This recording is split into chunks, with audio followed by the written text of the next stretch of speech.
করবা? পাগল হয়ে গেছে নাকি? সকাল থেকে এটা আমার 3 নম্বর আউটফিট। এদিকে নববর্ষের জন্য জিরা রাইস যে করা হবে সেটা এই কড়াইতে করা হবে। নতুন কড়াই নামানো হয়েছে। এরকম সুন্দর, খুব সুন্দর অ্যারোমাটা খুব সুন্দর বেরোচ্ছে। তাই না? আমার তো মাংস হলেই হলো। প্ল্যাটারটা দেখিয়ে দিই, দেখো চর্বি। এই হচ্ছে আমার দুর্দান্ত প্ল্যাটার। নববর্ষের ব্লগের পার্ট 2 এটা। তোমরা তো পার্ট 1 এ দেখেইছো আমাদের দোকানে পুজো হয়েছে, আরতি হয়েছে এবং তার সাথে অনেক ভালো ভালো রান্না হয়েছে। তো সেই রান্নার প্রসেসটা তো হাফ তোমাদের সাথে শেয়ার করেছিলাম, আর বাকিটা এই ব্লগে শেয়ার করবো। চলো, পুজো শেষ হয়ে বাড়ি গেলাম। আর এদিকে এই যে দিম্মা,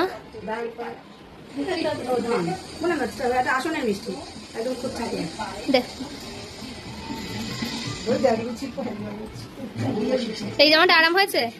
হ্যাঁ, না হলে আমি তো পাগল পাড়া মানে কাল অন্তত 10টা জামা দেখেছি পরেছি, আমার কাছে পরিয়েছে আমার মাথা। আমার পছন্দের ওই জামাটা দিল না, বুঝলো দিম্মা? একটা হচ্ছে গিয়ে মায়ের জন্য টেপ জামা দেখেছিল। যাই হোক, আর স্যান্ডি রাগ করো না, এই যে সবাই পুজো কমপ্লিট হয়ে তোমার যদিও ফোন করলাম, তাও এখন পুজো কমপ্লিট হলো। আর আমি পুরো নেতিয়ে গেছি, আমার অবস্থা খারাপ। 3 দিন ধরে জল না খেলে এই হবে আমাদের তো। 3 দিন ধরে জলই খাওয়া হচ্ছে না। তো যাই হোক, আমি এখন রান্না করে ঢুকছি, তার মধ্যে ভাতটা কেটেছি পুঁটি মাছ দিয়ে। আর এদিকে হচ্ছে গিয়ে আমি ভাবছি আরেক রাউন্ড স্নান করে নেবো এখন। আর এই যে রান্না তো তোমরা জানোই। বাবা, এ তো এদেরই আগে পার্টি হয়ে গেছে, এদেরই পার্টি হয়ে গেছে সব পিঁপড়ে। কি অবস্থা! ওয়েট, ভাবছো যে নববর্ষের ব্লগ 1টা আবার কোথা থেকে চালু হলো?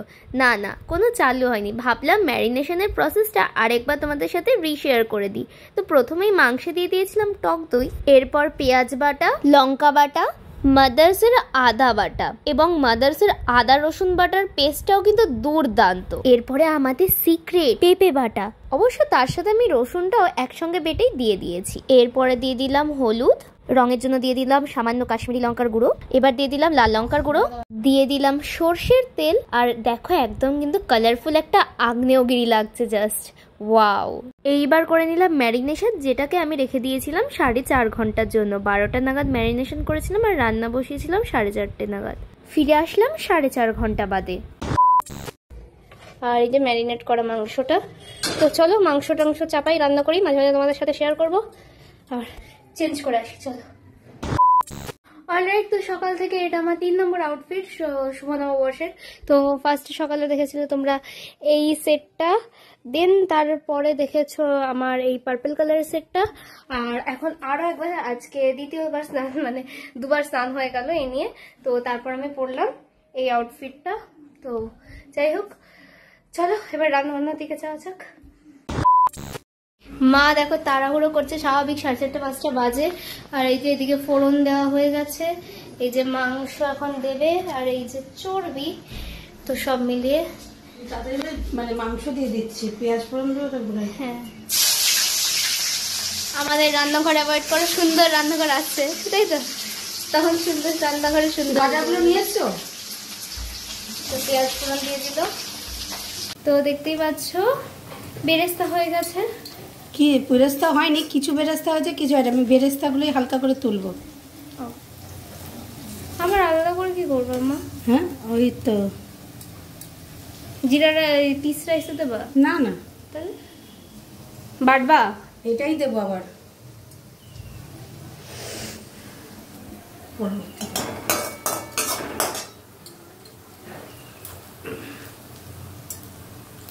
It's time to মাংস ঢালা।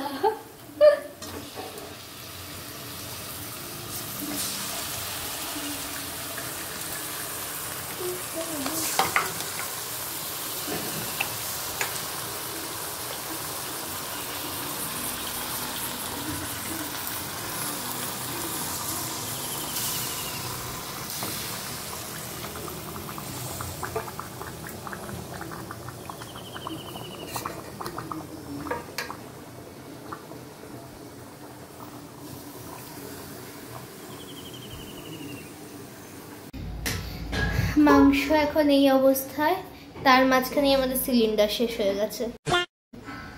যাই হোক, চলো রান্না হতে থাক। মাংস এখন এই পজিশনে প্রায় চর্বিটা সবই দেওয়া হয়েছে। আর এদিকে আমাদের আলুগুলো ভর্তা হয়ে গেছে। আর এদিকে নববর্ষের জন্য জিরা রাইস যে করা হবে সেটাই কড়াইতে করা হবে। নতুন কড়াই নামানো হয়েছে, মশলা রেডি হয়ে গেছে, তার সাথে ভাতও রেডি হয়ে গেছে, দেখতেই পাচ্ছ। তো চলো সব কিছু ফাইনাল রেডি হলে দেখা হচ্ছে।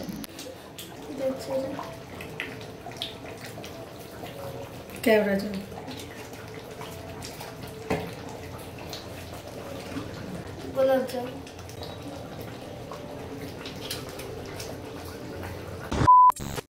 মাংস তো রান্না হচ্ছে।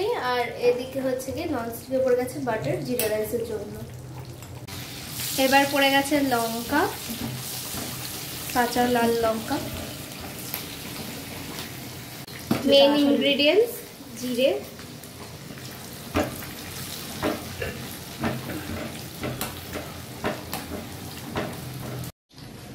কি বলছো? বাটার আর কি মেশানো, আর এখানে আরো জিরে, যার জন্য হয়তো এরকম সুন্দর, খুব সুন্দর অ্যারোমাটা খুব সুন্দর বেরোচ্ছে। এবার পড়ে যাচ্ছে ভাত।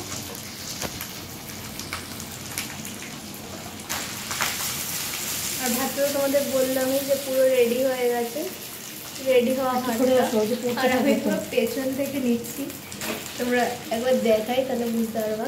এই যে এই দুজনের মাথার উপর দিয়ে এইভাবে গিয়ে জুম করে নিচ্ছি। ভাতটা দিতে থাকুক পুরোটা। চলো, মাংসের প্রায় শেষ টাইম চলছে। আর এদিকে নতুন কড়াই থেকে জিরা রাইস নামছে, যাতে ভালো করে মেশানো যায় তার জন্য। তো চলো সমস্ত কিছু রেডি হোক। মানে আমাদের অ্যাকচুয়াল অনেকটা বড় কড়াই কেনার দরকার। এটাও বড় কড়াই কেনা হয়েছে, কিন্তু এর থেকেও বড় নিতে হবে আরো। তো যাই হোক, তো এই হচ্ছে এটার ফাইনাল লুকস। কেমন লাগছে অবশ্যই জানাও সবাই। কি করছো তুমি? এই ঘি পুড়িয়ে গেছে। কি করবা, পাগল হয়ে গেছে নাকি? এভাবেই দিই। মাথা ব্যথা খারাপ আছে মানে গরম কড়াই? না লাগে না, অসুবিধা লাগে না, জানি না। সেই একটা ভিডিও দেখেছিলাম, একটা কাকু ফুটন্ত তেলে হাত ডুবিয়ে ডুবিয়ে ভাজছে। না সেটা পারবো। তো তোমার তো সে থেকে কম কিছু না। কিন্তু এভাবে ঘি দিলে, জানি না ঘি বা ইয়ে দিলে কিন্তু গরম লাগে না। ফুরিয়ে যাওয়া গোটার ঘি আমি এরকম ভাবে দিই। আমি তো বলে গেলাম যে হচ্ছে ইয়ে করার জন্য, যে পরে কখনো ভাত দিয়ে হয়ে গেছে অনেকটা গেছে। পুরো কৌটোটা ইয়ে করলাম, নেই আর। কাচিয়েছে সবটুকু এরকম করেই দিয়েছি। তুই উঠে আসলি তাই হয়ে গেছে। চলো, এই হচ্ছে আমার প্লেট, যেখানে ভাত আর এই যে স্যালাড, আর এই হচ্ছে মায়ের প্লেট। এই যে লঙ্কার দুপাশে দুটো মটরশুঁটি ফুলের মতো, আর মাঝখান দিয়ে একটা শুকনো ডালের মতো লঙ্কা, আর মা নিয়েছে টমেটো আলু। এরপর হবে মাংস, নেবে স্যালাড। ওকে চলো। মাংস মাংসই হয়, মাংস নিয়ে যারা বাছবিচার করে তারা মানুষ নয়। তাই না? আমার তো মাংস হলেই হলো, আমি মাংস নিয়ে বাছবিচার করি না। আর খুব সুন্দর লাগছে, মাংসের কালারটা ভীষণ দারুণ লাগছে। তোমাদের কার কার ভালো লাগছে বলো তো কমেন্টে। আর এই হচ্ছে আমার আজকের ফুল প্ল্যাটার। আর তার সাথে মায়ের প্ল্যাটারটা দেখিয়ে দিই। দেখো চর্বি, যারা আমাকে ফেসবুকে ফলো করো তারা দেখবে সকালে আমি ফেসবুকে একটা আপডেট দিয়েছিলাম। তো এই যে সেই চর্বিটাকে মা এরকম সুন্দর করে ডিজাইন করেছে পাহাড়ের গা দিয়ে। এই হচ্ছে মায়ের প্ল্যাটার, আর এই হচ্ছে আমার প্ল্যাটার। আর আমাদের নতুন থালাটা কেমন লাগছে অবশ্যই জানিও সেটাও সবাই। চলো, তো এই হচ্ছে আমার দুর্দান্ত প্ল্যাটার। তো চলো একটু খেয়ে দেখা যাক। লঙ্কা আমি খাই না যদিও, তাই জন্য সাইড।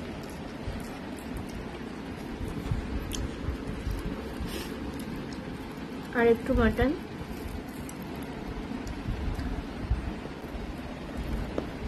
দারুণ। মালিঙ্গরা ব্যাকগ্রাউন্ড, কারণ আমাদের ঘরটা এখন রিফিউজি ক্যাম্প, সব তুম্বু করা। সবাই জানে বাড়ি হচ্ছে যেহেতু সব এই ঘরে তোমরা ব্যাকগ্রাউন্ড ঘর সব বাদ দিয়ে দাও। তো এই হচ্ছে টোটাল, ভীষণ সুন্দর খেতে লাগছে, দারুণ।